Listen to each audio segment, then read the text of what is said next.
Hey guys, कैसे हो सारे के सारे। मैं बहुत ही बढ़िया हूँ। होपफुली आप भी बहुत ही बढ़िया होंगे और मैं स्वागत करता हूँ आपके अपने यूट्यूब चैनल अपने गुरुजी पे। तो यार, आज की इस वीडियो में हम कवर करने वाले हैं क्लास 10th का साइंस एनसीईआरटी चैप्टर इलेक्ट्रिसिटी, जो कि हम वन शॉट में ही करेंगे। आज एक ही वीडियो में हम पूरा का पूरा इलेक्ट्रिसिटी चैप्टर को ख़त्म कर देंगे। तो यार, यहाँ पर आपको जैसे दिख रहा होगा कि नीचे रेड हाईलाइटेड उसमें लिखा हुआ है 80/80 इन बोर्ड्स। कि मतलब यार, हमारा मोटो क्या है। हमारा मोटो ये है कि हम बोर्ड में 80/80 स्कोर करने के लिए एकदम इस वीडियो चैप्टर को पढ़ के तैयार हो जाएंगे। तो चलो यार, स्टार्ट करते हैं आगे चैप्टर को। तो यार, पहला जो हमारा टॉपिक है वो है इलेक्ट्रिक चार्ज एंड करंट। पहला हमारा जो टॉपिक है इलेक्ट्रिक चार्ज एंड करंट। तो चलो यार, पहले इसको देखेंगे क्या है ये टॉपिक। आगे बढ़ते हैं। थोड़ा सा ऐसे जूम कर लेते हैं ताकि प्रॉपर दिखे हमें। पहला टॉपिक है इलेक्ट्रिक चार्ज। अब इलेक्ट्रिक चार्ज क्या होता है यार, हम ये देखते हैं। यहाँ पर लिखा हुआ है इट इज़ अ प्रॉपर्टी, ये पढ़ रहे हैं हम, it is a property of matter to attract और रिपेल अदर मटेरियल्स। ये मैटर की एक प्रॉपर्टी होती है अट्रैक्ट करने की और रिपेल करने की। अट्रैक्ट करने का क्या मतलब है यार, अपनी तरफ खींचना, और रिपेल करने का मतलब है अपने से दूर भेजना। ठीक है। तो ये एक मैटर की प्रॉपर्टी होती है किसी भी मटेरियल को अट्रैक्ट और रिपेल करने की। ठीक है। इसे हम बोलते हैं इलेक्ट्रिक चार्ज। चलो आगे देखते हैं। आगे यार, इसमें है ये कितने टाइप के होते हैं। There are two types of electric charges होते हैं। इलेक्ट्रिक चार्जेस दो तरीके टाइप्स के होते हैं। पहला होता है पॉजिटिव चार्ज और दूसरा होता है नेगेटिव चार्ज। पॉजिटिव चार्ज का साइन प्लस होता है और नेगेटिव चार्ज का साइन माइनस होता है, जैसा कि आपको यहाँ पे दिख रहा होगा। ठीक है। और यहाँ लिखा है it is denoted by Q. Electric charge को क्यू से डिनोट किया जाता है। इलेक्ट्रिक चार्ज होता है हमारा क्यू सिंबल से डिनोट किया जाता है। इसे हम स्मॉल क्यू से भी डिनोट कर सकते हैं। ठीक है। ऐसा कोई हार्ड एंड फास्ट रूल नहीं है कि इसे कैपिटल क्यू से डिनोट करना पड़ेगा। इसे आप कैपिटल क्यू से भी डिनोट कर सकते हो और स्मॉल क्यू से भी डिनोट कर सकते हो। और इसकी जो यूनिट यूज़ होती है मेजर करने के लिए, उसे हम बोलते हैं कुलम्ब। इसकी जो यूनिट यूज़ होती है मेजर करने के लिए, उसे हम बोलते हैं कुलम्ब, और इसे हम सी से रिप्रेजेंट करते हैं। ठीक है। और इसकी यूनिट है जो कुलम्ब, हम इसको यूज़ करते हैं। ठीक है। चलो आगे बढ़ते हैं। आगे है इसकी प्रॉपर्टीज़ ऑफ इलेक्ट्रिक चार्ज। कुछ प्रॉपर्टीज़ दे रखी हैं इलेक्ट्रिक चार्ज की, उसको देख लेते हैं। प्रॉपर्टीज़ क्या है यार, पहली क्या है, सेम चार्जेस रिपेल। यानी कि जो चार्जेस सेम चार्जेस होते हैं वो रिपेल करते हैं। जैसे कि पॉजिटिव चार्ज और पॉजिटिव चार्ज अगर होगा तो ये दोनों सेम सेम है, तो ये दोनों एक दूसरे को रिपेल करेंगे। और रिपेल करने का मतलब मैंने आपको बताया था कि एक दूसरे से दूर भागेंगे। रिपेल करने का मतलब एक दूसरे से दूर भागना। तो दोनों सेम चार्जेस हैं तो वो एक दूसरे से दूर भागेंगे। और नेक्स्ट पॉइंट क्या है इसमें, नेक्स्ट पॉइंट है इसका opposite charges attract each other. Opposite charges होंगे तो अट्रैक्ट करेंगे, लाइक पॉजिटिव नेगेटिव और नेगेटिव पॉजिटिव।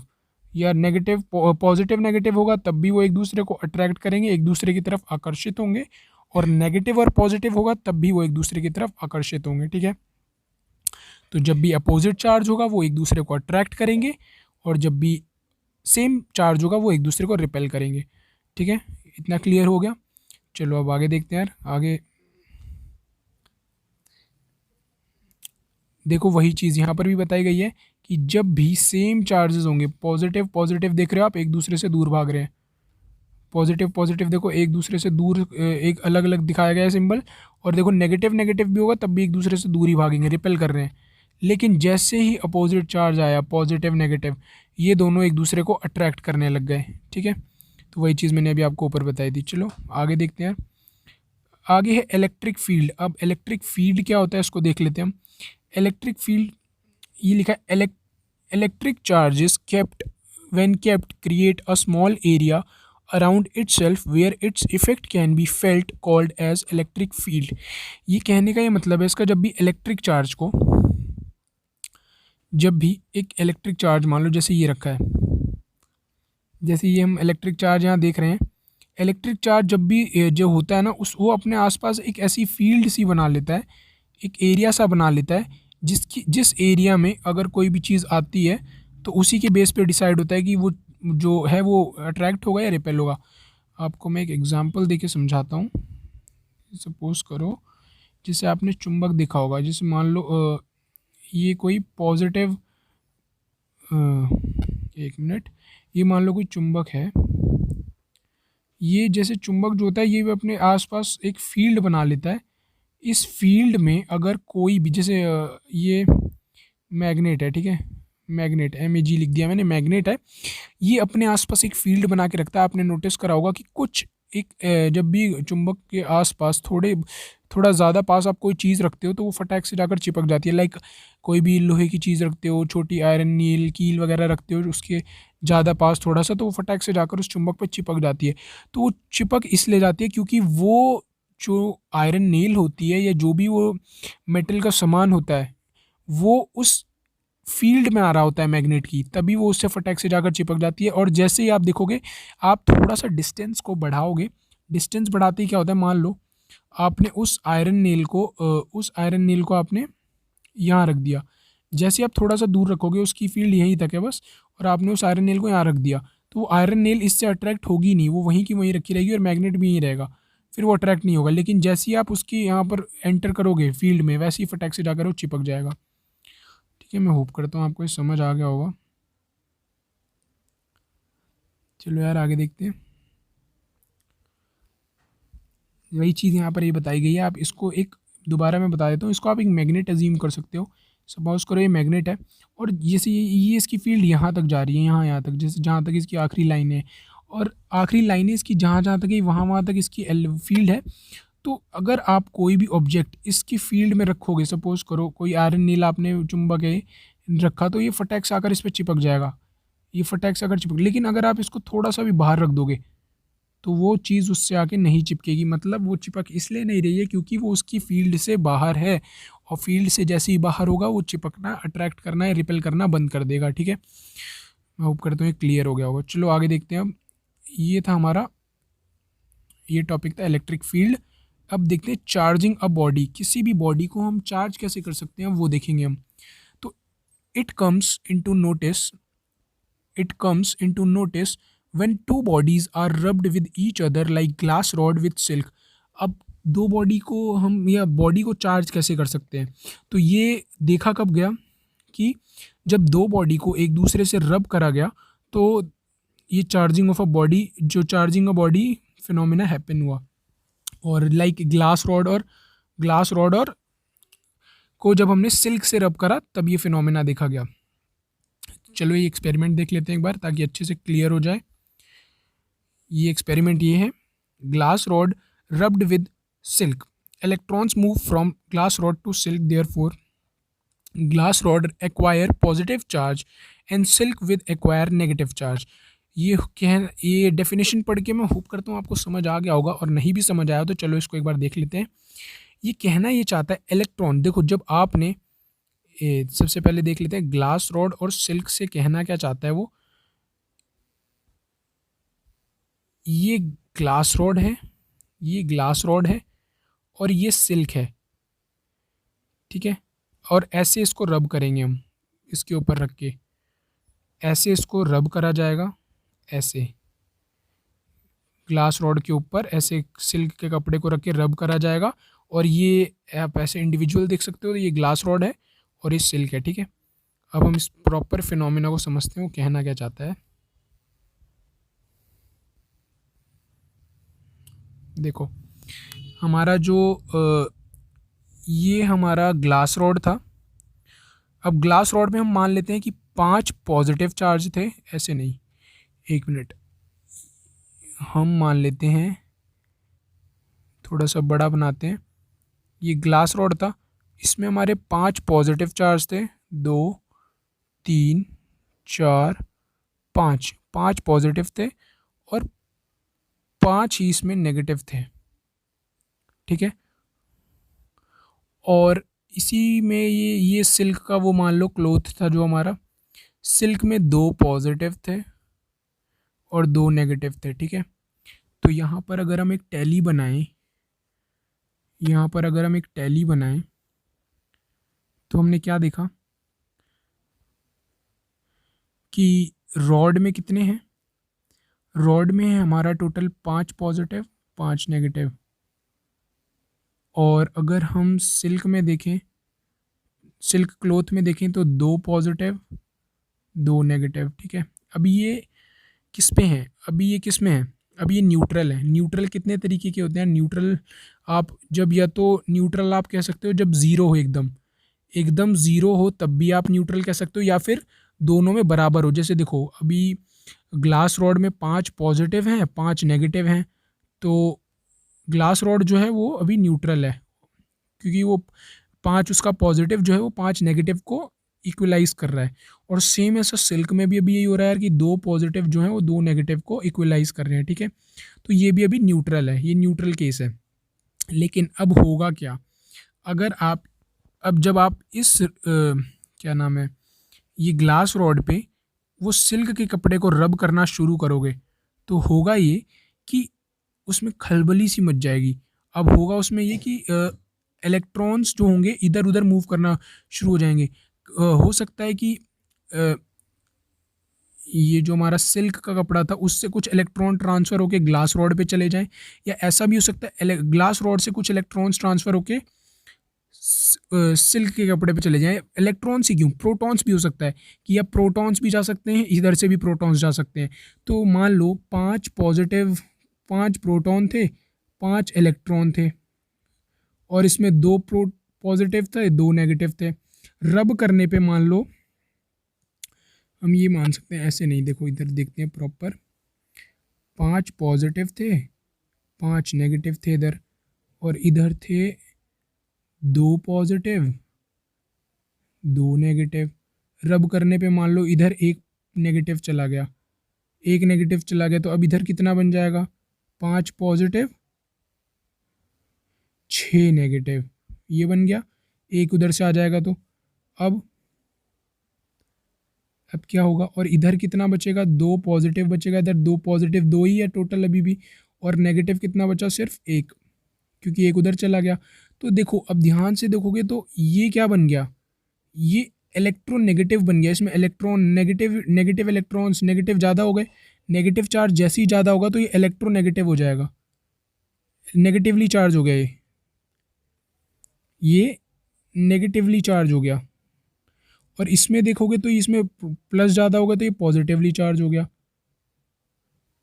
तो देखो ना, दोनों बॉडी चार्ज हो गई कि नहीं हो गई, दोनों बॉडी क्या हो गई, चार्ज हो गई। मैं होप करता हूँ आपको ये समझ आ गया होगा। वही चीज़ देखो दिखाई गई है कि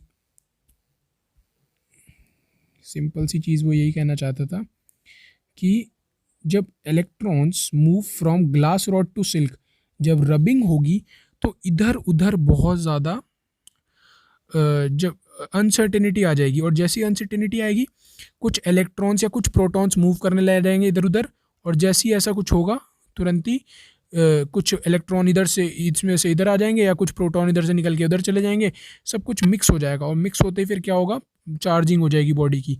there glass rod acquire positive charge and silk with acquire negative charge, ठीक है। तो ये हमारा क्या था, ये हमारा था कैसे हम बॉडी को चार्ज कर सकते हैं। चलो आगे देखते हैं। आगे है हमारा quantization of charge. Quantization of charge क्या होता है, चलो इसे भी देख लेते हैं। क्वांटाइजेशन का क्या मतलब होता है, सबसे पहले हम देखेंगे क्वांटाइजेशन का मतलब क्या होता है।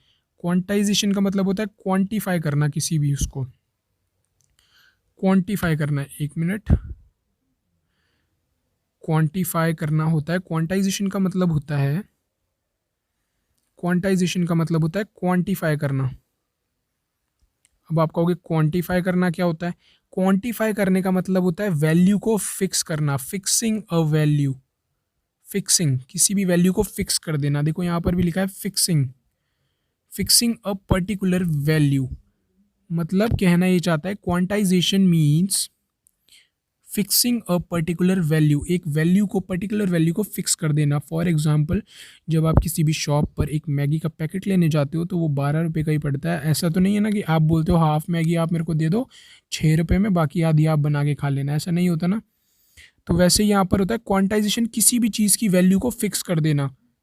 जैसे एक मैगी की पैकेट का वैल्यू फिक्स है 12 रुपीज़, वैसे ही आप हर चार्ज का जो है चीज़ें फिक्स कर दी जाती हैं, एक पर्टिकुलर वैल्यू फिक्स कर दी जाती है। जैसे अब कोई किसी भी चीज़ की, किसी भी ऑब्जेक्ट का कोई रेट होता है ना कि इतने में ही आपको मिलेगा, ये फिक्स प्राइस है, वैसे ही किसी भी मतलब क्वांटाइज कर देता है, वो फिक्स वैल्यू, पर्टिकुलर वैल्यू को फिक्स कर देता है, ठीक है। चलो अब आगे देखते हैं। आगे इसमें दे रखा है Q is equal to N e. ये Q is equal to n ही क्या है? Q मैंने क्या बताया था आपको? Q किसका सिंबल होता है? Q आपका चार्ज का सिंबल होता है। ये Q is equal to N E, charge का फॉर्मूला दे रखा है आपको, Q is equal to N E. अब यहाँ पर देखो लिखा हुआ है N क्या है आपका? Number of electrons. N आपका यहाँ पर है नंबर ऑफ इलेक्ट्रॉन्स। N आपका नंबर ऑफ इलेक्ट्रॉन्स रिप्रेजेंट कर रहा है और E क्या है आपका? Charge of electrons. इलेक्ट्रॉन्स पर चार्ज कितना है वो यहाँ पर E डिनोट कर रहा है, ठीक है। तो ये आप समझ गए होंगे। और ये आपको क्या दे रखा है? ये एक चार्ज की वैल्यू दे रखी है। जब 1 E की कितनी वैल्यू होगी? वो है 1.6 इंटू 10⁻⁻19। ये एक चार्ज की वैल्यू है। और जैसे मैंने आपको बताया था कि क्वांटाइज कर दिया जाता है, क्वांटिफाई फिक्स कर दिया जाता है वैल्यू को, वैसे एक चार्ज की वैल्यू को फिक्स कर दिया गया। और वो कितनी है? 1.6 इंटू 10⁻⁻19। अब दो चार्ज होंगे तो 1.6 2 इंटू 1.6 इंटू 10⁻⁻19।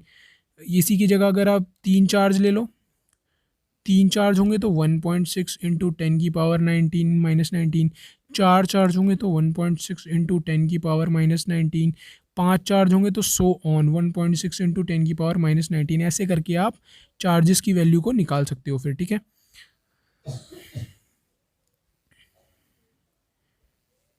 यहाँ पर आपको एक क्वेश्चन दिया गया है, फिलहाल आपको सॉल्यूशन भी दिख रहा होगा तो, बट यार पहले ट्राई करना क्वेश्चन पढ़ के खुद सॉल्व करने की।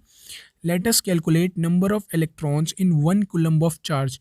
अब इसमें बोला गया है क्वेश्चन में कि कैलकुलेट करना है हमें, नंबर ऑफ इलेक्ट्रॉन्स कैलकुलेट करने हैं 1 कूलम्ब ऑफ चार्ज में। तो इसको करेंगे कैसे? तो देखो यहाँ पर दे रखा है Q is equal to N E. सबसे पहले ये ऊपर जो हमने अभी फॉर्मूला पढ़ा उसी का यूज़ करेंगे हम। उसके बाद हमें देखो वन नंबर ऑफ इलेक्ट्रॉन्स तो निकाल लेंगे। चार्ज हमें कितना दे रखा है? 1 कूलम्ब। तो हमें चार्ज तो 1 कूलम्ब दे ही रखा है। ये देखो ना, 1 कूलम्ब ऑफ चार्ज। तो चार्ज की जगह 1 आ गया, चार्ज की जगह 1 आ गया, 1 लिख दिया हमने चार्ज की जगह। एन क्या होता है? नंबर ऑफ इलेक्ट्रॉन्स होते हैं। तो नंबर ऑफ इलेक्ट्रॉन्स हमें पता नहीं है तो एन उतर जाएगा। ई कितना है? ई हमें पता है, ई की बात हो रही है तो 1.6 इंटू 10⁻⁻19 ही आएगा वहाँ पर, ठीक है। अब ये 1.6 इंटू 10⁻⁻19 को इधर लाकर डिवाइड कर दो 1 से, एन अकेला बचेगा फिर उधर। देखो फिर यही करा गया, यहाँ पर ऐसे वैल्यू बन दी गई और एन उधर अकेला बचा। फिर एन फिर देखो ये 1 पॉइंट ऐसा था, इसको ऐसा करा इन्होंने कि जैसे ये 1 अपॉन, एक मिनट, इसको इन्होंने ऐसे सॉल्व करके दिखाया, मैं आपको करके दिखाता हूँ। 1/1.6 इंटू 10⁻⁻19 था। आपने कुछ छोटी क्लासेस में पढ़ा होगा कि पावर को पॉजिटिव करने के लिए रेसिप्रोकल कर दिया जाता है। तो 10⁻⁻19 को आप ऊपर रेसिप्रोकल जैसी करोगे पावर पॉजिटिव हो जाएगी। तो 1 इंटू 10⁻19 बन जाएगा वो। 1 तो पहले से था, ये 10⁻⁻19 ऊपर चला जाएगा तो 10⁻⁻19 अब 19 हो गया और ये 1.6 बचा। तो 10⁻⁻19 इंटू 1 कितना होगा? 10⁻19 और अपॉन 1.6 हो जाएगा ये। तो वही तो ये लिखा है, ठीक है। वही ये चीज़ यहाँ पर लिखी हुई है। पावर को ऊपर ले जाकर पॉजिटिव कर दिया और एन की वैल्यू आ गई आपकी 10⁻19 अपॉन 1.6, ठीक है। अब क्या करोगे? अब नीचे से देखो, यहाँ से पॉइंट हटा दिया गया, 1.6 था तो पॉइंट हटाकर ऊपर एक 10 लिख दिया गया, ठीक है। अब 10⁻19 था, उसका एक और ज़ीरो उतार लिया गया, 10 टेंजा से 100 कर दिया गया। देखो इसको ऐसे सॉल्व करा गया है, इसको कुछ ऐसा सॉल्व करा गया है। ये था आपका 10 तो था ही ऊपर आपका, 10⁻19 था अपॉन 16 बन गया था ये। अब इस 19 में से एक और ज़ीरो उतार लो तो ये 10 टेंजा 100 हो जाएगा। 100 होके ये 10⁻18 बन गया, ऊपर 80 उतर गया ज़ीरो और ये 16 फिर काट दो, 2 8 ज़ा 16, 2 5 ज़ा 10, ज़ीरो, फिर 4 ज़ा टू टू ज़ा 4, टू 5 ज़ा 10, ऐसे काट दोगे इसको, काटने के बाद आपकी वैल्यू आ जाएगी ये वैल्यू आ जाएगी 6.25 इंटू 10⁻18। तो ये आपकी n की वैल्यू हो गई, ठीक है। तो ऐसे ही इस क्वेश्चन का आंसर निकलेगा। चलो आगे देखते हैं। अब जो हमारा depending upon the conductivity of substance there are 3 types. Substance की कंडक्टिविटी पे डिपेंड होते हुए 3 टाइप्स हैं। कि कंडक्टिविटी का क्या मतलब है कि किस तरह से उसमें चार्ज फ्लो होगा, किसी भी चीज़ चार्ज फ्लो कैसे होगा, कंडक्टिविटी फ्लो होगा अच्छे से कि होगा भी नहीं होगा, वो उस पर डिपेंड करते हुए 3 टाइप्स बनाए गए हैं। पहला जो टाइप है वो है कंडक्टर्स, दूसरा है सेमीकंडक्टर्स, तीसरा है इंसुलेटर्स। अब देखते हैं कंडक्टर्स क्या होता है, सेमीकंडक्टर्स क्या होता है और इंसुलेटर क्या होता है। कंडक्टर्स को देख लेते हैं सबसे पहले। Conductors are those which allows current to pass through them. They have free mobile electrons in their outermost shell. अब इस डेफिनेशन को पढ़ के मैं समझ होप करता हूँ कि आपको डेफिनेशन तो समझ आई गई होगी। सिंपल सी डेफिनेशन लिखी हुई है कि कंडक्टर्स जो होते हैं वो कंडक्टर्स उन्हें बोला जाता है जो करंट को अलाउ करते हैं अपने अंदर से पास होने के लिए। और वो पास कैसे होने देते हैं, क्योंकि उनके अंदर क्या प्रेजेंट होता है, फ्री मोबाइल इलेक्ट्रॉन्स। अब ये फ्री मोबाइल इलेक्ट्रॉन्स क्या होता है आउटरमोस्ट शेल में, ये देख लेते हैं पहले। जनरली होता क्या है, जो हमारे कंडक्टर्स होते हैं ना, ध्यान से समझना, इम्पॉर्टेंट टॉपिक है और कंसेप्ट भी है। जो कंडक्टर्स होते हैं हमारे, वो जनरली किससे बने हुए होते हैं, मेटल से। हमारे जो कंडक्टर्स होते हैं वो जनरली मेटल से बने हुए थे।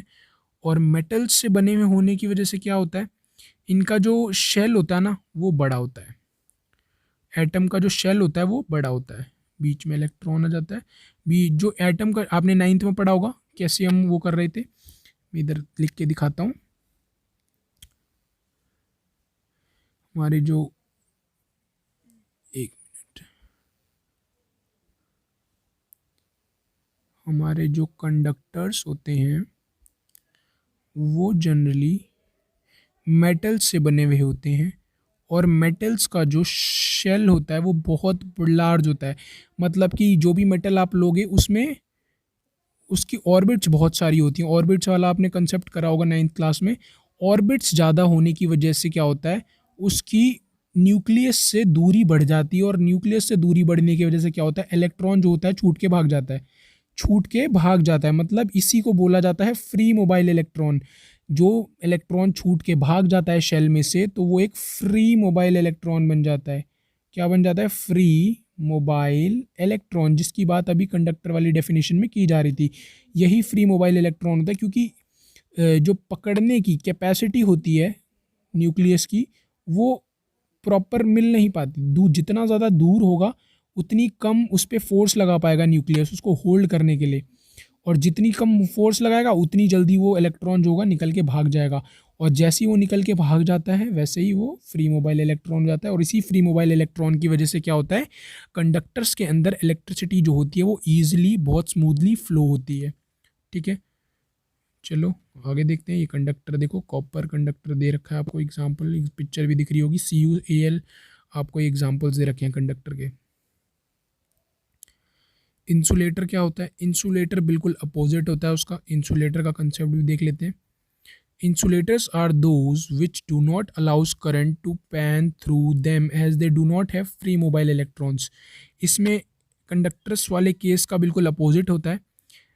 कंडक्टर्स में फ्री मोबाइल इलेक्ट्रॉन्स प्रेजेंट थे आउटर मोस्ट शेल में, इंसुलेटर्स में फ्री मोबाइल इलेक्ट्रॉन्स प्रेजेंट नहीं होते, जिसकी वजह से इसमें इलेक्ट्रिसिटी पास नहीं होती। Insulators are bad conductors of electricity. देखो इसको भी समझ लेते हैं। जैसे अभी हमारे कंडक्टर्स थे, वैसे जो इंसुलेटर्स होते हैं हमारे, इंसुलेटर्स होते हैं जो हमारे, ये जनरली किससे बने हुए होते हैं, ये नॉन मेटल से बने हुए होते हैं।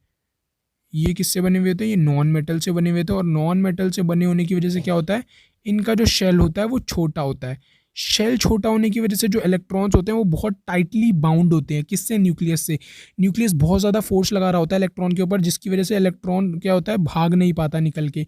और जब निकल के भाग नहीं पाता तो कोई भी फ्री मोबाइल इलेक्ट्रॉन नहीं होता वहाँ पर, फ्री मोबाइल इलेक्ट्रॉन प्रेजेंट ही नहीं होता। फ्री मोबाइल इलेक्ट्रॉन जो है वो प्रेजेंट ही नहीं होता। और जब वो प्रेजेंट ही नहीं होगा तो फिर इलेक्ट्रिसिटी कहाँ से ही पास होगी। तो इसी को कहते हैं इंसुलेटर, और इसका एग्जाम्पल है ग्लास, इसका एग्जाम्पल है ग्लास। ठीक है, ये पिक्चर देख लो आप। आगे देखते हैं सेमीकंडक्टर्स क्या होते हैं।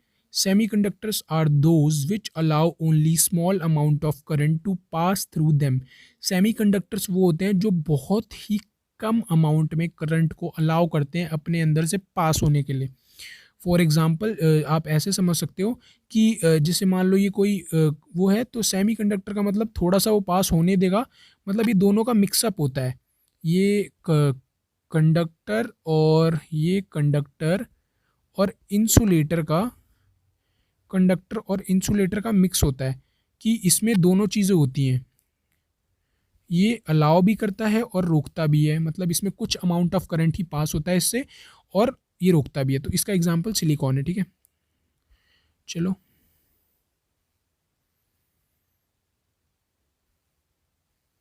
टाइप्स ऑफ इलेक्ट्रिसिटी देख लेते हैं, कितने टाइप्स की इलेक्ट्रिसिटी होती हैं।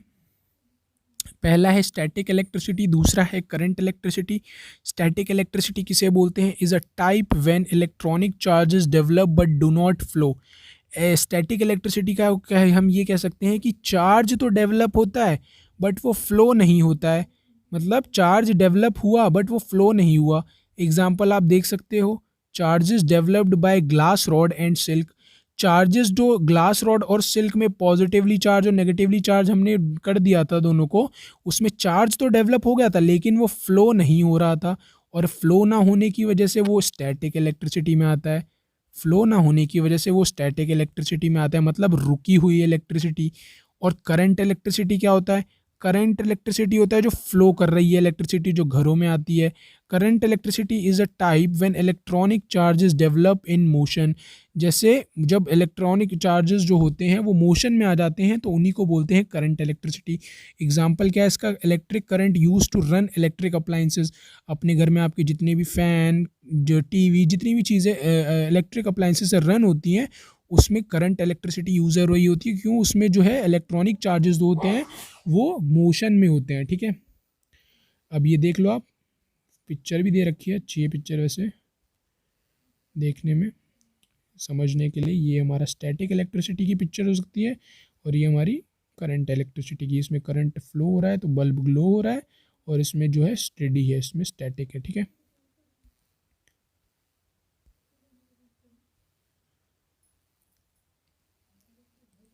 अब इलेक्ट्रिक करंट किसे बोलते हैं?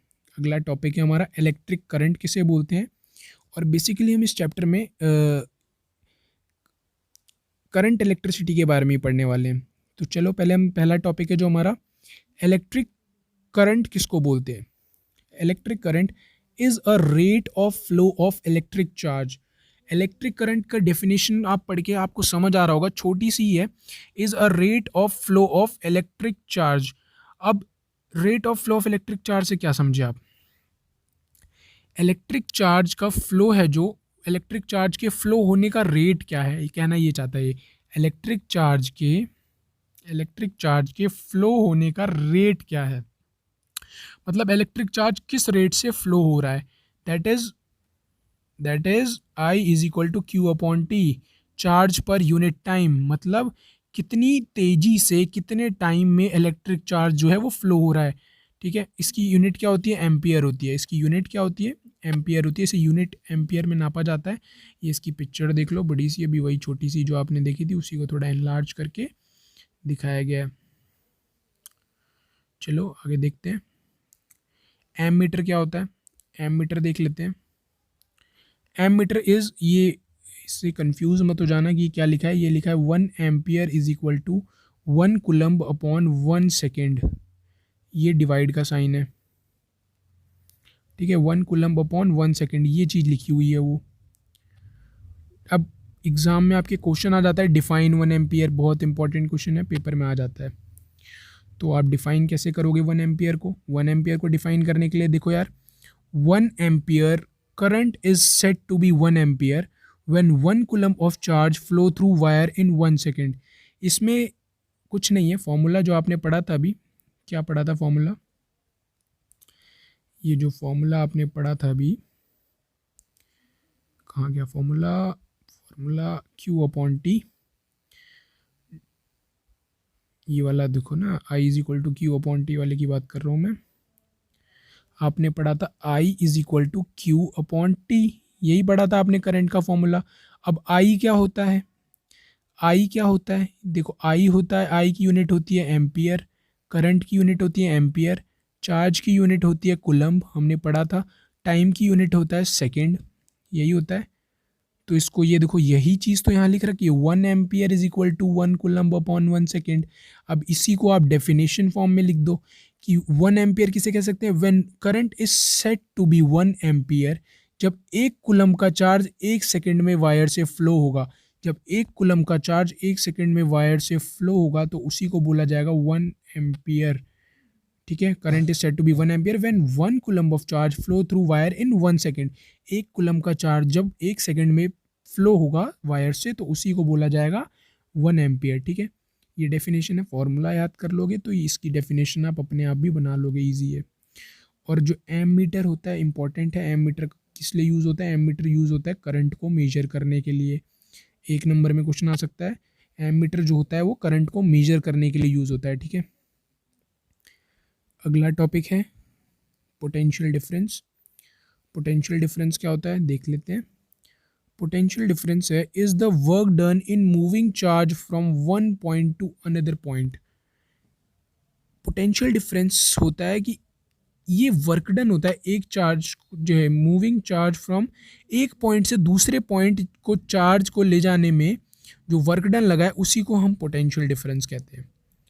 नहीं समझ आया होगा मुझे पता है, चलो हम इसको एक एग्जांपल से समझते हैं। सपोज करो कि ये कोई इन्फिनिटी की लाइन है, यहाँ पर एक चार्ज रखा है, यहाँ पर एक सी से चार्ज रखा है। ठीक है, अब इस चार्ज को आपको यहाँ से यहाँ लाना है। ठीक है, इस चार्ज को आप यहाँ से यहाँ लाओगे तो इसमें कुछ वर्क डन करोगे, कुछ वर्क डन करोगे तभी तो कुछ कुछ काम करोगे तभी तो ये चार्ज यहाँ से उठ के यहाँ आएगा। कुछ वर्क डन करोगे, उसी वर्क डन को, जो वर्क डन आपका इस चार्ज को उठा के यहाँ से यहाँ लाने में लगा। दोबारा से देखो 1 मिनट, ऊपर लाइन है, ये कोई चार्ज प्रेजेंट है, सी से चार्ज मैं रिप्रेजेंट कर रहा हूँ। ठीक है, कुछ और मत बोलने लगना। ये चार्ज को आपको यहाँ से यहाँ लाना है, इस चार्ज को यहाँ से यहाँ लाने में कुछ आप वर्क डन करोगे।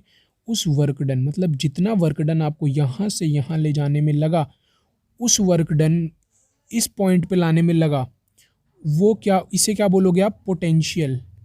इस पॉइंट को क्या बोलोगे आप, पोटेंशियल। वो work done as a potential store हो गया, वो work done as a potential store हो गया। अब कहोगे हम तो पोटेंशियल डिफरेंस की बात कर रहे हैं, आप पोटेंशियल बता रहे हो। देखो, अब इसी चार्ज को यहाँ तक लेकर आए आप, ये इसी, मान लो पहले पहले इसी चार्ज को आप यहाँ तक लेके गए और फिर इसी चार्ज को यहाँ तक लेके आए, तो इसमें भी कुछ वर्क डन लगेगा। अब इस ऊपर वाले में दूर तक लेके गए तो उसमें ज़्यादा वर्क डन लगेगा, नीचे वाले में पास ही छोड़ दिया आपने तो उसमें कम वर्क डन लगा, तो इसे भी क्या बोलेंगे, पोटेंशियल। इसे भी बोलेंगे पोटेंशियल। अब दोनों पोटेंशियल को जब आप माइनस कर दोगे उसी को तो डिफरेंस बोलते हैं। दोनों पोटेंशियल को जब आप माइनस कर दोगे उसी को तो पोटेंशियल डिफरेंस बोलते हैं। तो जनरली आप ऐसे समझ सकते हो कि अगर ये कोई लाइन है, एक चार्ज को यहाँ से यहाँ ले गए आप, इसे यहाँ से यहाँ ले जाने में जो वर्क डन लगा वो पोटेंशियल हो गया इसका, वो पोटेंशियल हो गया इसका। और इसी चार्ज को यहाँ से यहाँ लेके गए आप, मान लो इसको ले जाने में 10 पावर लगी, इसको ले जाने में 5 ही पावर लगी क्योंकि ये पास में है, तो ये भी हो गया आपका पोटेंशियल। अब इन दोनों के बीच में पोटेंशियल डिफरेंस कैसे निकालोगे, डिफरेंस का मतलब होता है माइनस, इन दोनों को माइनस कर देना, दोनों की पोटेंशियल को, आपका पोटेंशियल डिफरेंस आ जाएगा। ये बस एक समझाने के लिए आपको था। चलो अब इसकी डेफिनेशन देखते हैं। डेफिनेशन में भी वही चीज़ लिखी हुई है कि is the work done in moving charge from one point to another.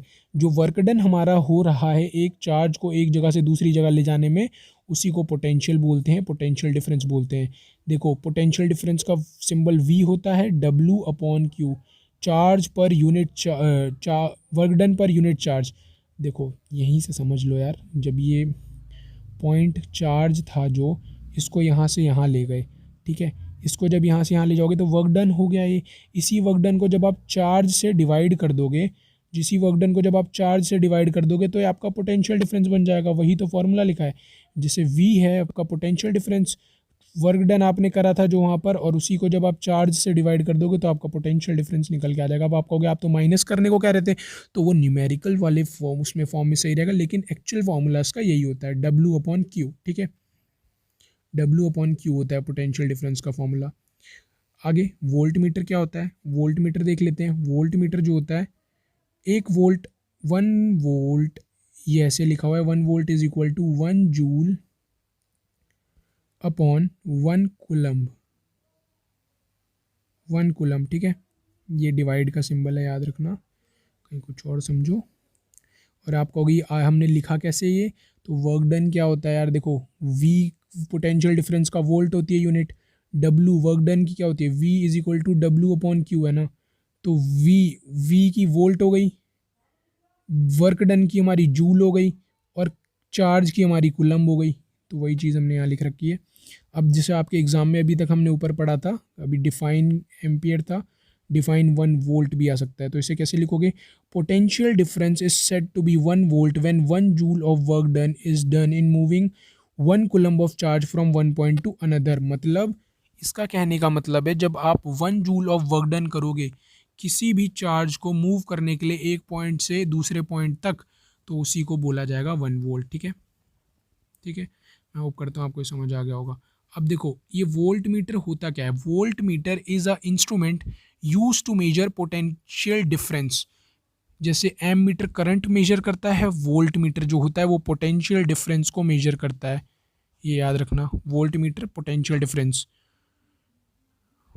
Volt meter potential difference को मेजर करता है, और एम मीटर करंट को मेजर करता है। ठीक है, याद रखना। ठीक है, तो नेक्स्ट टॉपिक है हमारा some electric device with symbol used. तो ये कुछ हमें इलेक्ट्रिक डिवाइसेस दे रखे हैं जिनके हमें सिंबल्स दे रखे हैं कि सिंबल कैसे हम ड्रॉ करते हैं उनके। तो कुछ देख लो, वरना आप टेबल देखोगे तो आपको समझ आ जाएगा। जैसे वायर का यहाँ पर आपको दे रखा है, एक स्ट्रेट लाइन दे रखी है। कंडक्टर्स का दे रखा है कनेक्टेड, कनेक्टेड, नॉट कनेक्टेड। देखो कनेक्टेड का देखो, कनेक्टेड दे रखा है, नॉट कनेक्टेड दे रखा है। और भी दे रखा है, आगे देखते हैं। देखो सेल का दे रखा है, ग्राउंड, बैटरी, ये सारे आपको वोल्ट मीटर, एम मीटर, ये सारे आपको सिंबल्स दे रखे हैं। सिंबल्स आप देखोगे तो आपको समझ आ जाएगा। तो चलो सिंबल्स आप देख लेना, नहीं समझ आएगा तो आप कमेंट डाउन करके बताना, हम इसकी एक प्रॉपर इसको वीडियो बना देंगे। जब तक नेक्स्ट टॉपिक पे बढ़ते हैं, जो है नेक्स्ट टॉपिक है वो है ओम्स लॉ। अब ओम्स लॉ क्या होता है उसको देख लेते हैं एक बार। ओम्स लॉ स्टार्ट करते हैं पहले। Ohm's law, according to it, at constant temperature, current flowing through circuit is directly proportional to potential difference applied across ends to conductor। मतलब देखो according to it, at constant temperature, सबसे important बात कि जो Ohm's law होता है वो valid होता है कांस्टेंट टेम्परेचर पे। अगर जो टेम्परेचर है हमारा वो कांस्टेंट नहीं रहेगा तो ओम्स लॉ जो होगा वो भी वैलिड नहीं होगा। तो कांस्टेंट ओम्स लॉ को वैलिड होने के लिए जो कांस्टेंट टेम्परेचर है वो बहुत ही ज़्यादा इंपॉर्टेंट है। अब टेम्परेचर से आप लोग सोच रहे होगे कि टेम्परेचर से क्या फ़र्क पड़ सकता है, तो हम अभी आगे देखेंगे कि टेम्परेचर से क्या क्या फ़र्क पड़ सकता है। लेकिन जो ओम्स लॉ को वैलिड होने के लिए जो टेम्परेचर है उसका कांस्टेंट होना बहुत ज़्यादा ज़रूरी है। Current flowing through circuit is directly proportional to potential difference. Current का सिंबल क्या होता है, आई। अब क्या कह रहा है वो, current flowing through circuit, current जो फ्लो हो रहा है सर्किट से वो किसके डायरेक्टली प्रोपोर्शनल है, पोटेंशियल डिफरेंस के डायरेक्टली प्रोपोर्शनल है। किसके, पोटेंशियल डिफरेंस क्या होता है हमारा, वी। यानी कि आई जो है हमारा वो डायरेक्टली प्रोपोर्शनल है किसके, वी के। ठीक है, तो वो सिंपल सी इतनी सी बात कहना चाह रहा है। देखो यहाँ पर भी वही लिखा हुआ है कि जो हमारा आई है, वी और आई कुछ भी कह सकते हो आप, वी जो है वो डायरेक्टली प्रोपोर्शनल है आई के, या फिर आई जो है वो वी के प्रोपोर्शनल है। ठीक है, अब जैसे ही आप प्रोपोर्शनैलिटी का साइन हटाओगे, जैसे देखो I is directly proportional to V, अब ये प्रोपोर्शनैलिटी का साइन हटाना पड़ेगा। अब जैसे ही आप प्रोपोर्शनैलिटी का साइन हटाओगे कांस्टेंट आ जाता है, I is equal to V upon R आ जाएगा। या फिर आप इसको ऐसे भी लिख सकते हो, V is equal to I R. ठीक है, जो वी होता है वो डायरेक्टली प्रोपोर्शनल होता है किसके, आई के। जब v हमारा डायरेक्टली प्रोपोर्शनल होगा i के, तो जैसे ही प्रोपोर्शनैलिटी का साइन हटेगा तो एक r जो है हमारा कांस्टेंट आ जाएगा। यहाँ देख लो पहले, हमें जो ओम्स लॉ ने बताया वो ये बताया कि जो हमारा एट कांस्टेंट टेम्परेचर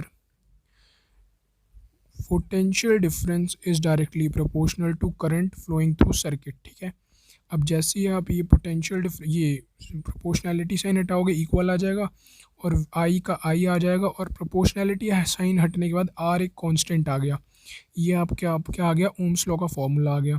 आर क्या है यहाँ पर, कांस्टेंट है। ठीक है, और इसे बोलते हैं रेजिस्टेंस, इसी आर को बोलते हैं रेजिस्टेंस। ठीक है, यही जो आर है इसी को बोला जाएगा रेजिस्टेंस। मैं होप करता हूँ आपको समझ आ गया होगा ओम्स लॉ क्या है। ठीक है, तो बस इतना सा था ओम्स लॉ। इसकी डेफिनेशन को आप याद कर लेना। याद भी क्या करना है, फॉर्मूला अगर एक बार आपको समझ आ गया कैसे आया तो आप इसकी डेफिनेशन को खुद भी लिख सकते हो। तो ये हमें ग्राफ दे रखा है ओम्स लॉ का, ये भी इम्पोर्टेंट है, देख लो। ये इसमें हमें ऊपर की तरफ दे रखा है करंट आई इज़ एम्पियर। ये ऊपर वाला जो वाई एक्सिस है ये एम्पियर करंट दे रखा है, और जो नीचे वाई एक्सिस है हमारा वो वोल्टेज दे रखा है हमें। एक मिनट, ऐसे देखो थोड़ा, देखो ये करंट दे रखा है हमें आई, और ये वोल्टेज दे रखा है हमें वी। ठीक है, तो जब हमने पढ़ा था कि डायरेक्टली प्रोपोर्शनल होते हैं, करंट बढ़ेगा तो हमारा पोटेंशियल डिफरेंस भी बढ़ेगा, डायरेक्टली प्रोपोर्शनल है। ठीक है, तो इसीलिए ये बीच में स्ट्रेट लाइन गई है। चलो आगे देखते हैं। नेक्स्ट जो है हमारा वो है रेजिस्टेंस। अभी जिस रेजिस्टेंस के बारे में हम पढ़ रहे थे, अब उसी को हम देखेंगे रेजिस्टेंस होता क्या है। ठीक है, अब रेजिस्टेंस देख लेते हैं होता क्या है। रेजिस्टेंस लिखा है is obstruction to flow of charge. ये फ्लो ऑफ चार्ज के लिए जो रेजिस्टेंस होता है ये एक ऑब्स्ट्रक्शन होता है। मतलब ये अगर मान लो कंडक्टर है, अब कंडक्टर है ये, और इसमें इलेक्ट्रॉन्स जो होंगे वही फ्लो करेंगे, इलेक्ट्रॉन्स जो होंगे वो फ्लो करेंगे, तभी इसमें इलेक्ट्रिसिटी पास होगी। अब इसको रोकने के लिए, इन्हीं कंडक्टर्स को, इसी इलेक्ट्रॉन्स को रोकने के लिए कुछ, इसको आप ऐसे समझिए ऑब्स्ट्रक्शन से ये यहाँ पर ये कहना चाहता है, सपोज़ करिए ये एक वायर है। ठीक है, थोड़ा मैं कोई तो पाइप मत समझना है, वो वायर ही बनाई है मैंने। ये इलेक्ट्रॉन से जो फ्लो करेंगे, ये फ्री मोबाइल इलेक्ट्रॉन से, यही तो फ्लो करेंगे तभी तो इलेक्ट्रिसिटी पास होगी। अब हम ये देखते हैं, इन इलेक्ट्रॉन्स को रोकने के लिए ना इसी कंडक्टर में रेजिस्टेंस प्रेजेंट होता है। रेजिस्टेंस का क्या मतलब होता है, ऑब्स्ट्रक्शन, मतलब इनको रोकने के लिए, मतलब ये चाहते हैं कि ये इलेक्ट्रॉन्स जो है आगे ना जाएं, मतलब कंडक्टर में इलेक्ट्रिसिटी जो है वो पास ना हो, इन्हें रोकने के लिए होते हैं ये। तो इन्हीं ये जो ऑब्स्ट्रक्शंस होते हैं इन्हीं को बोला जाता है रेजिस्टेंस। यही होते हैं हमारे रेजिस्टेंस। ठीक है, यही रेजिस्टेंस होते हैं, ये रोकते हैं इलेक्ट्रॉन्स को फ्रीली मूव करने के लिए, इलेक्ट्रिसिटी को पास होने के लिए, मतलब अपोज करते हैं इलेक्ट्रिसिटी को। ठीक है, अब देखो हमने पढ़ा था फॉर्मूला इसका, अभी हमने पढ़ा था V is equal to I R, हमने ओम्स लॉ में निकाला था। अब R को इधर ही छोड़ दो, आई को उधर ले जाओ, तो V अपॉन आई आ जाएगा। ये देखो वही यहाँ पर भी है, यही तो करा ना। देखो जिसको नहीं समझ आया, देखो हमने क्या पढ़ा था, V is equal to I R, अभी ओम्स लॉ में पढ़ा था। अब R को इधर ही छोड़ दो, ये I इधर ले जाओ, तो ये V अपॉन आई बन गया, और ये R इधर ही रह गया, तो ये V अपॉन आई आ गया R का फॉर्मूला। वही यहाँ पर भी लिखा है। यूनिट क्या होती है इसकी, रेजिस्टेंस की यूनिट होती है इसकी ओम, यूनिट होती है इसकी ओम। ठीक है, अब पेपर में क्वेश्चन आ जाता है डिफाइन कर दो 1 ओम क्या होता है। 1 ओम का आप कैसे डिफाइन करोगे, resistance is said to be 1 ohm when 1 ohm of potential difference, जब 1 ओम का पोटेंशियल डिफरेंस अप्लाई होगा और वो अलाउ करेगा 1 एम्पियर के करंट को पास होने के लिए। ठीक है, जब 1 ओम का पोटेंशियल डिफरेंस अप्लाई होगा और वो अलाउ करेगा 1 एम्पियर के करंट को पास होने के लिए, तो उसे बोलेंगे 1 ओम। ठीक है, चलो अब ये आ जाता है सबसे इम्पोर्टेंट टॉपिक है हमारा ये, इस पे एग्ज़ाम में क्वेश्चन पक्का आ जाता है कि किन फैक्टर्स पे जो रेजिस्टेंस होता है हमारा वो डिपेंड करता है, किन फैक्टर्स पे जो रेजिस्टेंस है वो डिपेंड करता है। ठीक है, तो 4 फैक्टर्स दे रखे हैं हमें यहाँ पर। पहला है लेंथ ऑफ वायर, दूसरा एरिया ऑफ वायर, तीसरा nature of material of wire, चौथा टेम्परेचर। चलो इसको देखते हैं कि इन चारों पर कैसे डिपेंड करता है। पहला है हमारा length of wire. Length of wire से क्या होता है, देखो more the length of wire more is the number of collision and more is the resistance. चलो आपको ये, इसको मैं और ज़्यादा इलेबोरेट करके समझाने की कोशिश करता हूँ। चलो देखो, एक मिनट, मैंने आपको बताया था कि ये कोई कंडक्टर है अगर, तो इलेक्ट्रॉन्स प्रेजेंट होते हैं, फ्री मोबाइल इलेक्ट्रॉन्स, और फ्री मोबाइल इलेक्ट्रॉन्स प्रेजेंट होते हैं, और उसमें रोकने के लिए उन्हें कुछ ऑब्स्ट्रक्शंस प्रेजेंट होते हैं, जिन्हें हम क्या बोलते हैं, रेजिस्टेंस। यही तो रेजिस्टेंस होते हैं, इन्हीं को रेजिस्टेंस बोला जाता है। एक मिनट, इन्हीं को तो रेजिस्टेंस बोला जाता है। अब वो कह रहा है कि लेंथ ऑफ वायर, ये आपको इतना तो पता ही था। अब डेफिनेशन के हिसाब से चलते हैं। देखो, more the length of wire, more is the number of collision. Suppose करो एक मिनट, एक ये छोटी वायर है और एक ये बड़ी वायर है। छोटी वायर में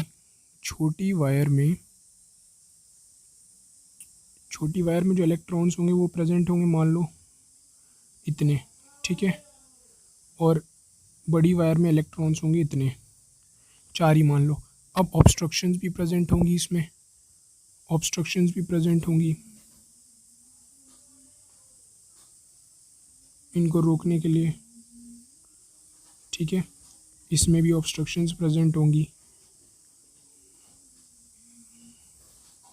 अब देखो, जितनी बड़ी, देखो वायर छोटी है यानी कि रास्ता छोटा है, ये वायर छोटी है यानी कि रास्ता छोटा है, आपको कम डिफ़िकल्टीज़ को पार करना पड़ेगा और आप अपने मुकाम पे पहुंच जाओगे। और जितनी बड़ी वायर होगी उतनी ज़्यादा आपके पास डिफ़िकल्टीज़ होंगी और उतनी ही प्रॉब्लम होगी आपको अपने गोल को अचीव करने के लिए। इसको एक एग्जांपल से समझ सकते हो। एक रेस हो रही है, एक छोटी रेस है, एक बड़ी रेस है। स्टार्ट दोनों यहीं से हो रही है, ठीक है। ये स्टार्टिंग पॉइंट है दोनों का। अब ये फिनिश यहाँ पर होगी, ये फिनिश यहाँ पर होगी। जो बंदा इसको भागेगा वो जल्दी जीतेगा ना, जो इसको भागेगा उसको टाइम लगेगा। और प्रॉब्लम्स भी ज़्यादा होंगी इसमें, हर्डल्स भी ज़्यादा होंगी, टाइम भी ज़्यादा लगेगा। और इसमें कम टाइम, कम प्रॉब्लम, कम हर्डल होगी और जल्दी अचीव कर लेगा इसके कंपैरिजन में। सेम रूल यहाँ पर भी अप्लाई होता है यार। जितनी बड़ी आपकी वायर होगी उतनी ज़्यादा उसके अंदर रेजिस्टेंस होगी, उतनी ज़्यादा आपका डिफ़िकल्टीज़ प्रेजेंट होंगी, उतना ही ज़्यादा प्रॉब्लम्स होगी इलेक्ट्रॉन्स को आगे निकलने के लिए, अपने एम तक पहुंचने के लिए। और इसमें कम छोटा रास्ता होगा तो कम प्रॉब्लम्स होंगी और कम उनको टाइम लगेगा और कम उनको प्रॉब्लम्स फेस करनी पड़ेंगी और वो अपने एम पर पहुंच जाएंगे, ठीक है। तो ये था हमारा लेंथ ऑफ वायर। तो आप इसको ऐसे समझ सकते हो, देखो इन्होंने बता भी रखा है कि जितना ज़्यादा लेंथ होगी वायर की उतना ज़्यादा कोलिजन्स होंगे। कोलिजन मतलब देखो, उतने ज़्यादा रेजिस्टेंस प्रेजेंट होगा, और रेजिस्टेंस प्रेजेंट होगा तो उतना ज़्यादा इलेक्ट्रॉन्स होंगे उन रेजिस्टेंस से टकराते हुए जाएंगे, और जितना ज़्यादा टकराएंगे उतना ज़्यादा उनके लिए प्रॉब्लम क्रिएट होगी। और मोर इज़ द रेजिस्टेंस, है ना। जितना वो टकराएंगे और जितना बड़ी वायर होगी उतनी ही ज़्यादा क्या होगा, रेजिस्टेंस होगा फिर, ठीक है। तो ये पहला था हमारा लेंथ ऑफ वायर। दूसरा देख लेते हैं। तो एक चीज़ तो हमें पता लग गई इससे कि जो रेजिस्टेंस है वो लेंथ ऑफ वायर से क्या है, डायरेक्टली प्रोपोर्शनल है कि नहीं। कि लेंथ ऑफ वायर बढ़ेगी, लेंथ ऑफ वायर अगर बढ़ेगी तो रेजिस्टेंस भी क्या होगा, बढ़ेगा, है ना। ये याद कर लेना, ये इम्पोर्टेंट है, ये चीज़ बहुत इम्पोर्टेंट है कि अगर आपका रेजिस्टेंस, लेंथ ऑफ वायर बढ़ रही है तो रेजिस्टेंस भी बढ़ेगा, ठीक है। चलो एरिया ऑफ वायर देख लेते हैं क्या होता है। एरिया ऑफ वायर से कैसे इफेक्ट होता है रेजिस्टेंस। एरिया ऑफ वायर से रेजिस्टेंस कैसे इफेक्ट होता है, मोर is the area less is the resistance. अब जितना ज़्यादा, इसके कहने का ये मतलब है जितना ज़्यादा एरिया होगा उतना रेजिस्टेंस कम होगा, उतने नंबर ऑफ कोलिजन कम होंगे और उतना ही ईजिली वो पास हो जाएंगे। अब आप कहोगे ये कैसे हो रहा है, इसको भी देख लो सेम ही एग्जाम्पल से। 2 वायर हैं, एक पतली वायर है, एक मोटी वायर है। पतला रास्ता है, इलेक्ट्रॉन्स प्रेजेंट होंगे और हर्डल्स भी प्रेजेंट होंगी। पतला रास्ता है तो चिपक के जाना पड़ेगा, टकराव ज़्यादा होगा और बहुत मुश्किल से वो अपनी सक्सेस पे पहुँचेंगी, गोल पे पहुँचेंगे। लेकिन मोटा रास्ता है अगर, तो क्या होगा, हर्डल्स तो प्रेजेंट होंगी लेकिन जगह ज़्यादा होगी, तो वो कहीं से भी निकल के जा सकता है अपने काम उस तक, गोल तक वो कहीं से भी निकल के चला जाएगा, है ना। समझ पा रहे हो। जितना चौड़ा रास्ता होगा उतना ही ईजी होगा ना। लाइक पतली गली होती है तो गाड़ी फंस जाती है उसमें, लेकिन अगर रोड बहुत चौड़ी है तो ईज़िली गाड़ी जो है मूव कर जाती है वहाँ से, है ना। प्रॉब्लम नहीं होती गाड़ी को मोड़ने में या फिर बैक करने में। तो वही वाला रूल यहाँ पर भी है कि आपको प्रॉब्लम कब होगी, जब पतला रास्ता होगा, जैसे कि यहाँ पर था पतली रास्ता है तो यहाँ से उसको टकरा कर ही जाना पड़ेगा, बड़े बिच्चे बिच्चे वो बैठे होंगे। लेकिन जब चौड़ा रास्ता है तो अगर ये यहाँ पर दो भी हैं तो ईज़िली यहाँ से निकल के जा सकता है, वो यहाँ से निकल के जा सकता है, वो कहीं से भी जा सकता है ईज़िली, है ना। बट इसमें उसके पास कोई ऑप्शन नहीं रहेगा। तो इससे हमें क्या पता लगा, जितना ज़्यादा एरिया होगा उतना ज़्यादा एरिया जितना ज़्यादा होगा उससे उतना ही रेजिस्टेंस कम होगा। मतलब देखो एरिया बढ़ा हमारा तो क्या हो गया, रेजिस्टेंस क्या हो गया हमारा, रेजिस्टेंस क्या हो गया हमारा, कम हो गया। रेजिस्टेंस कम कैसे हो गया, रेजिस्टेंस कब माना जाएगा, जब टकराव ज़्यादा होगा, यानी कि उसको रोकने की कोशिश करेगा। लेकिन जब एरिया बड़ा हो गया तो वो तो टकराएगा ही नहीं इलेक्ट्रॉन, इलेक्ट्रॉन बिना टकराए बड़ी आसानी से निकल जाएगा, और बिना टकराए निकलेगा तो रेजिस्टेंस क्या हो गया, कम हो गया ना। तो एरिया बढ़ेगा तो रेजिस्टेंस क्या क्या होगा, कम हो जाएगा। ये इन्वर्सली प्रोपोर्शनल है। एरिया, एक मिनट, ये आपका इसे ऐसे कह सकते हो, रेजिस्टेंस जो है वो इन्वर्सली प्रोपोर्शनल है किसके, एरिया के। रेजिस्टेंस बढ़ेगा तो एरिया घटेगा, एरिया बढ़ेगा तो रेजिस्टेंस घटेगा, ठीक है। ये सेकंड पॉइंट था हमारा। थर्ड है हमारा टेम्परेचर। टेम्परेचर पे कैसे डिपेंड करता है, with increase in temperature number of collision is more, therefore resistance is more. जैसे ही टेम्परेचर इंक्रीज़ होता है कोलिजन ज़्यादा हो जाता है और रेजिस्टेंस भी ज़्यादा हो जाता है। कैसे, देखो सपोज़ करो ये कोई वायर है, अब इसमें इलेक्ट्रॉन्स प्रेजेंट हैं, इलेक्ट्रॉन्स प्रेजेंट हैं और ये इसमें रेजिस्टेंस भी प्रेजेंट है, ठीक है। अब क्या होगा, नीचे आपने हीट फ्लेम लगा दी, वायर आग, कुछ आग का सोर्स दे दिया, हीट का सोर्स दे दिया आपने। अब जैसे ही गर्म होगा, जैसे ही आप मान लो गर्म तवे पे अगर आपको बिठा दिया जाए तो आप क्या होगा, एकदम से उठ के भागोगे। वैसे ही जब नीचे से हीट सोर्स आ रहा है आपके पास तो भागने का ऑप्शन भी था, बट इनके पास कोई ऑप्शन नहीं है भागने का, तो क्या होगा, ये देखो होगा क्या, एक मिनट, ये नीचे से जब इधर इधर हीट आ रही है, हीट इधर लग रही है, तो ये रेजिस्टेंस के जो पार्टिकल्स होंगे क्या करेंगे, ये ऊपर को भागेंगे और ऊपर वाला जो होगा वो ऊपर को भागेगा। वो जब ऊपर जाएगा तो वो टकरा कर फिर नीचे आएगा, तो इनमें एक वाइब्रेशन सी होने लग जाएगी, ऊपर नीचे ऊपर नीचे। तो ये ऐसे ऐसे मूव करने लग जाएंगे, ऐसे ऐसे ऐसे ऐसे जल्दी जल्दी। अब ऐसे ऐसे मूव करने लग जाएंगे तो इलेक्ट्रॉन कंफ्यूज हो जाएगा, मैं निकलूँ कहाँ से। जब वो स्टेडी खड़े थे तो एक बार को उसे पता था कि ये रास्ता में अगर यहाँ से कोशिश करता हूँ निकलने की, लेकिन जब वो ऐसे ऐसे ऐसे मूव करने लग गए, ऐसे ऐसे ऐसे ऐसे मूव करने लग गए गर्मी की वजह से, हीट की वजह से, तो क्या हुआ, बहुत डिफिकल्ट हो गया पता लगाना कि निकले कहाँ से। वो एक ना एक बार टकरा ही जा रहे थे ऊपर नीचे में। फिर क्या हुआ, ऊपर नीचे में जब वो टकरा रहे थे तो मतलब क्या हुआ कि जैसे ही टेम्परेचर बढ़ा रेजिस्टेंस भी बढ़ गया, टकराने वाली जो वो था वो बढ़ गया। तो ठीक है, तो इससे हम क्या पता लगा कि जो टेम्परेचर होता है वो डायरेक्टली प्रोपोर्शनल होता है किसके, रेजिस्टेंस के। बाकी इसको डायरेक्ट इसको दिखाया नहीं गया फॉर्मूले में, बट टेम्परेचर जो है वो बढ़ाने से रेजिस्टेंस बढ़ जाएगा और घटाने से घट भी जाएगा रेजिस्टेंस, ठीक है। अब नेचर ऑफ वायर क्या होता है, नेचर ऑफ वायर देख लो। नेचर ऑफ वायर बोला गया conductors have almost nil resistance and very less resistivity. Resistivity क्या होता है वो हम अभी आगे देखेंगे। नील रेजिस्टेंस मतलब कंडक्टर्स में ना रेजिस्टेंस ऑलमोस्ट बहुत कम होता है, ना के बराबर होता है, क्योंकि तभी तो उसमें इलेक्ट्रिसिटी पास हो पाती है। अगर रेजिस्टेंस उसमें ज़्यादा होता तो वो पास ही नहीं हो पाती इलेक्ट्रिसिटी उसमें, और रेजिस्टिविटी भी उसमें कम होती है, ठीक है। सेमी कंडक्टर्स में कितना होता है, हैव रेजिस्टेंस एंड रेजिस्टिविटी। इसमें देखो होता है, रेजिस्टेंस भी होती है इसमें, रेजिस्टिविटी भी होती है इसमें, ऐसा नहीं है कि होते ही नहीं। तो इसीलिए तो थोड़ा थोड़ा ही पास करता है। इंसुलेटर क्या होता है, इसमें हैव हाई रेजिस्टेंस। जैसी रेजिस्टेंस हाई है तो क्या होगा, जब रेजिस्टेंस हाई है तो वहाँ पर तो इलेक्ट्रिसिटी होगी ही नहीं, पास ही नहीं होगी वो, तो इलेक्ट्रॉन क्योंकि मूव ही नहीं कर पाएंगे। ये तो आप लोगों को पता ही होगा। तो नेचर ऑफ वायर यही था, ठीक है। तो रेजिस्टिविटी हम देखते हैं आगे भी। स्पेसिफिक रेजिस्टेंस और रेजिस्टिविटी, लो रेजिस्टिविटी आ गया, इसको हम क्या बोलते हैं, स्पेसिफिक रेजिस्टेंस भी बोलते हैं। इसको क्या बोलते हैं, स्पेसिफिक रेजिस्टेंस भी बोलते हैं, और रेजिस्टिविटी भी है इसका दूसरा नाम। तो इसे करती क्या है ये, एक मिनट, ये इसका काम जो होता है वो होता है, it is the measure of resistance of 1 metre of wire in. ये देखो ये तो बस टेक्निकल डेफिनेशन लिखी हुई है, सिंपल सी बात है, भाषा में समझो। अभी हमने क्या पढ़ा था, ये आपको देखो डेरिवेशन भी दे रखी है रेजिस्टिविटी के फॉर्मूले की। अभी हमने क्या पढ़ा था, पहले आप मेरे को देखो फिर मैं उसको आपको दिखाता हूँ। हमने अभी पढ़ा था कि जो रेजिस्टेंस है वो डायरेक्टली प्रोपोर्शनल थी किसके, लेंथ के। पढ़ा था ना हमने अभी ऊपर जब हम फैक्टर्स देख रहे थे अफेक्ट करने वाले। और हमने क्या पढ़ा था, जो रेजिस्टेंस थी वो इन्वर्सली प्रोपोर्शनल थी एरिया के। ये पहली इक्वेशन हमने देखी थी और ये दूसरी इक्वेशन हमने देखी थी कि रेजिस्टेंस डायरेक्टली प्रोपोर्शनल है लेंथ के और इन्वर्सली प्रोपोर्शनल है एरिया के। ठीक है, तो अब इन्हीं दोनों को यूज़ करते हैं। इन्हीं दोनों को हम ऐसे भी लिख सकते हैं कि रेजिस्टेंस जो है, इनको हम ऐसे लिख सकते हैं ना, रेजिस्टेंस जो है डायरेक्टली प्रोपोर्शनल है लेंथ के और इन्वर्सली प्रोपोर्शनल है एरिया के। ऐसे लिख सकते हैं हम इसको। जी बिल्कुल लिख सकते हैं, सेम ही तो है। अब हम इस प्रोपोर्शनैलिटी साइन को हटाएंगे और जब हम इस प्रोपोर्शनैलिटी साइन को हटाएंगे तो क्या होगा, R is equal to rho L upon A. ये फॉर्मूला आ जाएगा हमारे पास। क्या फॉर्मूला आएगा, R is equal to rho L upon A. अब ये फॉर्मूला आ तो गया हमारे पास। अब ये जो फॉर्मूले में रो आया है, ये जो कांस्टेंट है, इसे क्या बोलते हैं, इसे ही बोलते हैं रेजिस्टिविटी। इसे ही बोलते हैं रेजिस्टिविटी। ठीक है, इसे ही बोलते हैं रेजिस्टिविटी। ये जो है रेजिस्टेंस का असली फॉर्मूला है, असली, इसे लिख लो असली।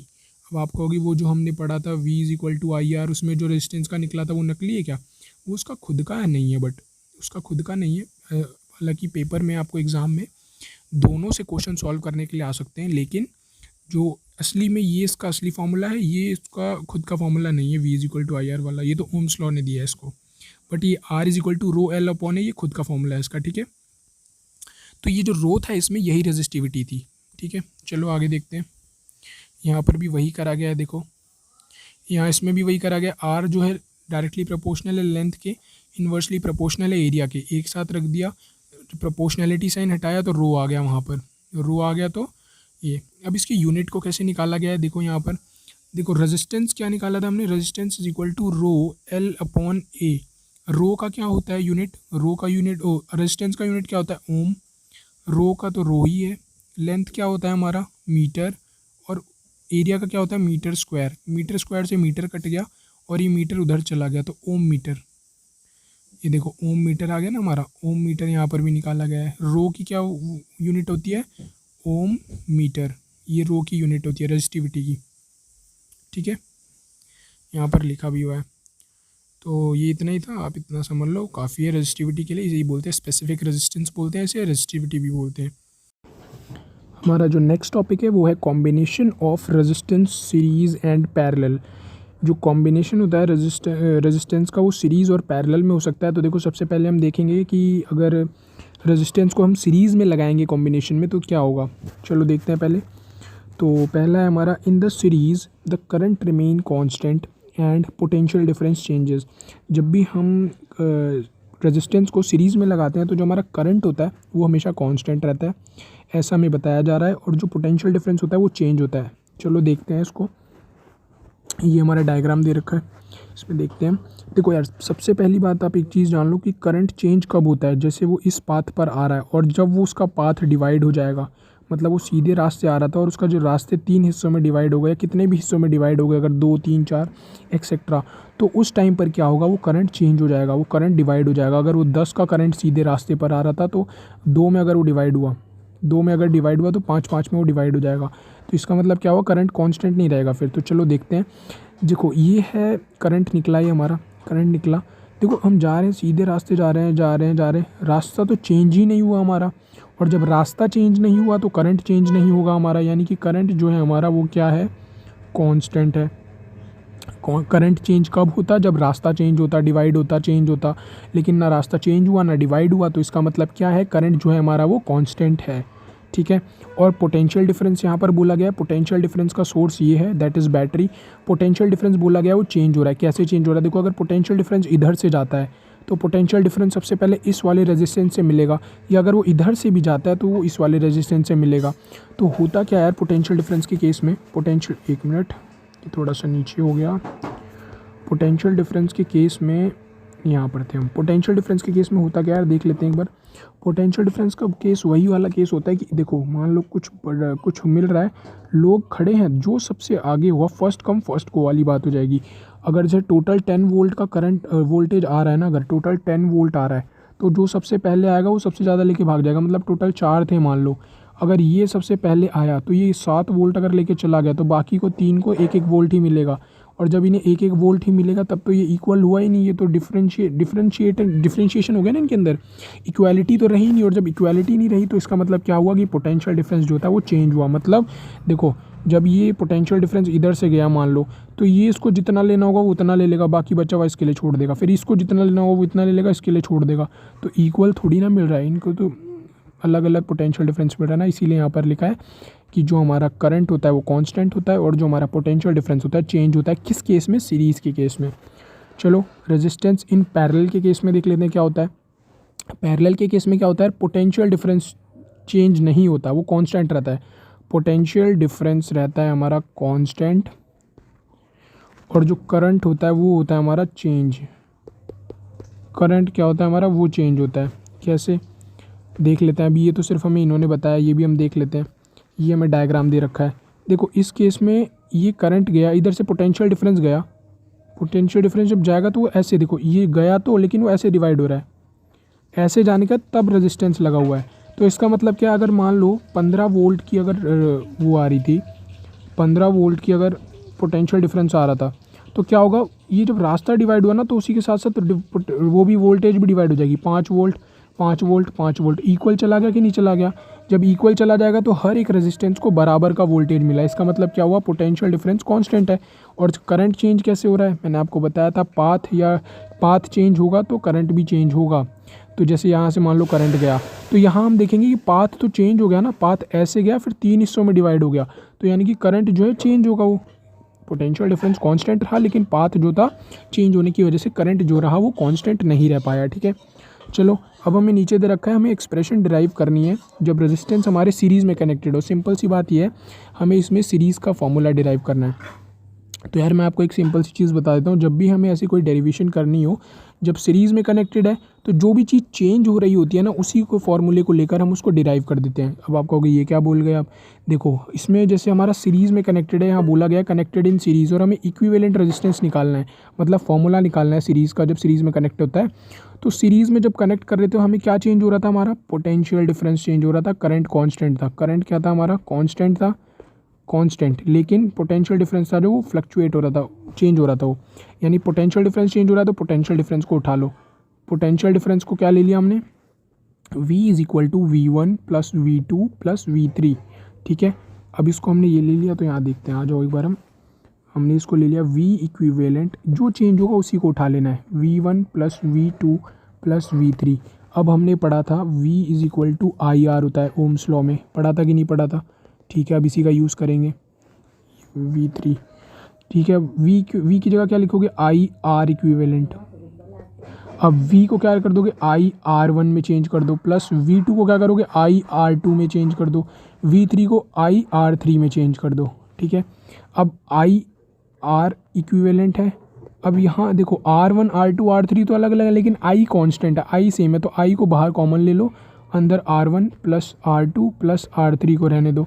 I से I कट जाएगा और R इक्विवेलेंट किसके बराबर आ गया, R1 plus R2 plus R3। मतलब कि क्या हुआ, जब भी हमारा सीरीज़ में कनेक्ट होगा तो हमारा क्या फॉर्मूला होगा, हमेशा R1 plus R2 plus R3 ही हमारा फॉर्मूला होगा। ठीक है, और ऐसे हमने डेरिवेशन की, वही चीज़ हमने की जो अभी हम देख रहे थे। ठीक है, तो ऐसे हमारा सीरीज़ में जब भी कनेक्ट होगी रेजिस्टेंस तो उसका फॉर्मूला हमें निकालने का क्या होगा, R1 R2 R3 रेजिस्टेंस को प्लस कर देंगे। ठीक है, तो सेम अब डेरिवेशन हमें पैरेलल के लिए निकालनी है। तो मैंने आपको बताया था कैसे डेरिवेशन स्टार्ट करनी है, जो भी चेंज हो रहा हो। पैरेलल में क्या चेंज होता है, पैरेलल में हमारा चेंज होता है करंट, पोटेंशियल पैरेलल के केस में क्या होता है, पोटेंशियल डिफरेंस जो होता है वो कांस्टेंट होता है, लेकिन करंट जो होता है, करंट चेंज होता है, करंट चेंज होता है हमारा। ठीक है, करंट चेंज होता है। ठीक है, करंट ले लो, करंट को ले लो, मिनट, करंट चेंज होता है ना, करंट को ले लो, I equivalent is equal to I1 plus I2 plus I3। I का फॉर्मूला क्या होता है, V is equal to IR होता है ना, तो I को जब देखोगे तो V अपॉन R होता है। ठीक है, I का क्या है, V अपॉन R है,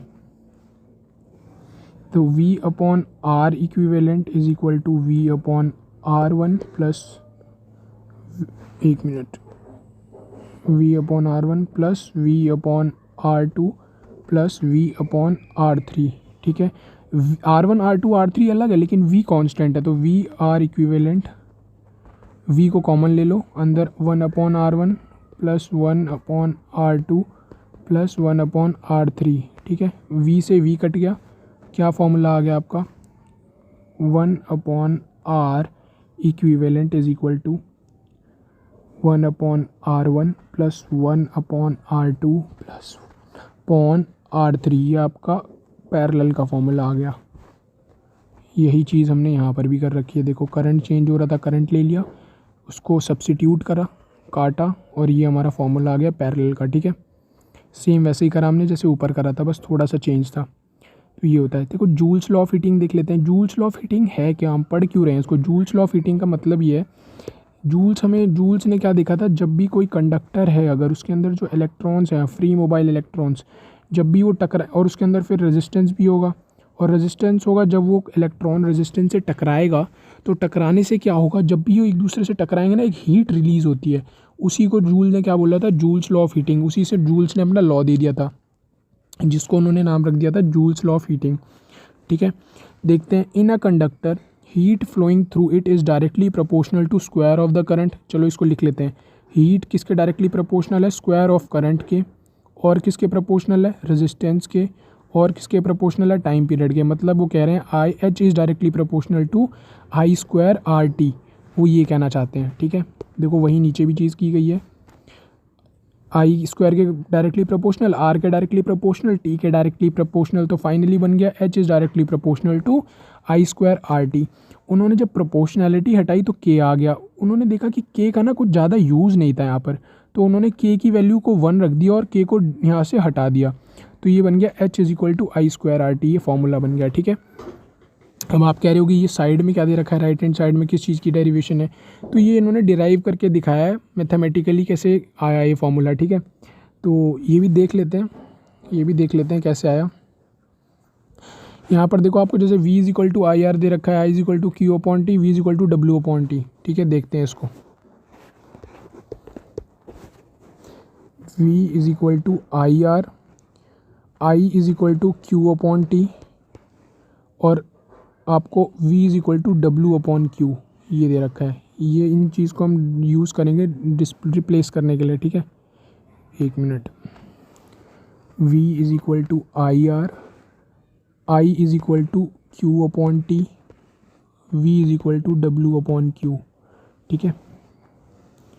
यहाँ देखते हैं, v is equal to I R use करते हैं, v की जगह क्या रख दोगे, v की जगह डब्ल्यू अपॉन क्यू रखोगे, ये वाला W upon Q is equal to I की जगह क्या रखोगे, Q upon T, Q upon T into R. अब ये q जो था इधर का, इसको इधर ले जाकर मल्टीप्लाई करो, w इज इक्वल टू ये बन गया Q square upon T into R. ये क्या बन गया, w is equal to Q square upon T into R. अब आप इसको कैसे लिख सकते हो, q स्क्वायर को, देखो q यहाँ पर देखो क्या है, ये q की वैल्यू यहाँ पर कैसे निकाल सकते हो, आई टी को उधर ले जाकर मल्टीप्लाई कर दो, तो q क्या आ जाएगा आपका आई टी। तो इसको आप कैसे लिख सकते हो, w is equal to I T का whole square into R upon T, I T का whole square upon I T का होल स्क्वायर इंटू आर। एक मिनट, square into R, I T का whole square into R upon T, ये आ गया। अब इसको आप कैसे लिख सकते हो, I square T square into R upon T. अब टी से टी स्क्वायर का काट दिया तो क्या बन गया, आई स्क्वायर आर टी, और यही तो आ गया एच हमारा, यही तो एच हमारा निकला है। ये देखो यही चीज़ यहाँ पर भी की गई है, इस पूरे में भी यही चीज़ बताई गई है जो मैंने आपको अभी सॉल्व करके दिखाई। इसको आप पढ़ोगे देखोगे तो आपको समझ आ जाएगा, ठीक है। तो ये था हमारा जूल्स लॉ ऑफ हीटिंग। ऐसे अपने जूल्स ने जो थे उन्होंने अपना लॉ दिया था। फिर आता है हमारा इलेक्ट्रिक पावर। इलेक्ट्रिक पावर क्या होता है उसको देख लेते हैं। इलेक्ट्रिक पावर आपने क्लास 9th में भी पढ़ा था यार, उसकी एसआई यूनिट होती है वॉट। पावर क्या होता है, हमारा वर्क डन अपॉन टाइम को हम बोलते हैं पावर, ठीक है। अब पावर क्या है हमारा, वर्क डन अपॉन टाइम। अब देखो वर्क डन को आप कैसे लिख सकते हो, वर्क डन को आप कैसे लिख, देखो जैसे v is equal to W upon Q होता है ना, तो आप वर्क डन को यहीं छोड़ दो, क्यू को उधर ले जाओ, तो v इंटू क्यू भी तो वर्क डन हो गया। तो V इंटू क्यू, डब्ल्यू को हमने किससे रिप्लेस कर दिया, V इंटू क्यू से रिप्लेस कर दिया। देखो डब्ल्यू को हमने क्यू इंटू वी से रिप्लेस कर दिया, ठीक है। और अपॉन में टी तो था ही पहले से। अब आपको पता है कि क्यू अपॉन टी किसका फॉर्मूला होता है, आई का, करंट का फॉर्मूला होता है। तो क्यू अपॉन टी किस में चेंज हो जाएगा, करंट में, दैट इज़ आई। तो क्या बन गया ये, P is equal to I V. ये फॉर्मूला आ गया पावर का, ठीक है। अब पावर के दो और फॉर्मूले रिप्लेस कर करके निकाले गए, that is P is equal to V I तो आ गया था। अब देखो V is equal to I R हमने पढ़ा था ओम्स लॉ से, तो I को एक बार रिप्लेस करा गया, एक बार V को रिप्लेस करा गया। जब I को रिप्लेस करा गया तो उसका क्या फॉर्मूला आएगा, I is equal to V upon R. तो I की जगह V अपॉन आर रख दिया गया, ये देखो, और फिर क्या आ गया, V स्क्वायर अपॉन आर आ गया। और जब V को रिप्लेस करा गया तो V की जगह आई आर रख दिया गया, तो आई स्क्वायर आर आ गया। तो ये टोटल 3 फॉर्मूले इलेक्ट्रिक पावर के निकाले गए, ठीक है। ये आपकी बुक में NCERT में डायरेक्ट लिखे हुए हैं बस, और कुछ एक्सप्लेनेशन नहीं दी गई है, बट वो मैंने आपको दिखा दिया है कि वो फॉर्मूले आएंगे कैसे, ठीक है। तो ये जो हम भी जो भी सब्स्टिट्यूशन कर रहे हैं, ये सारा का सारा ओम्स लॉ की वजह से कर पा रहे हैं, ठीक है। तो ये ऐसे इलेक्ट्रिक पावर के जो थे टोटल 3 फॉर्मूले निकल गए।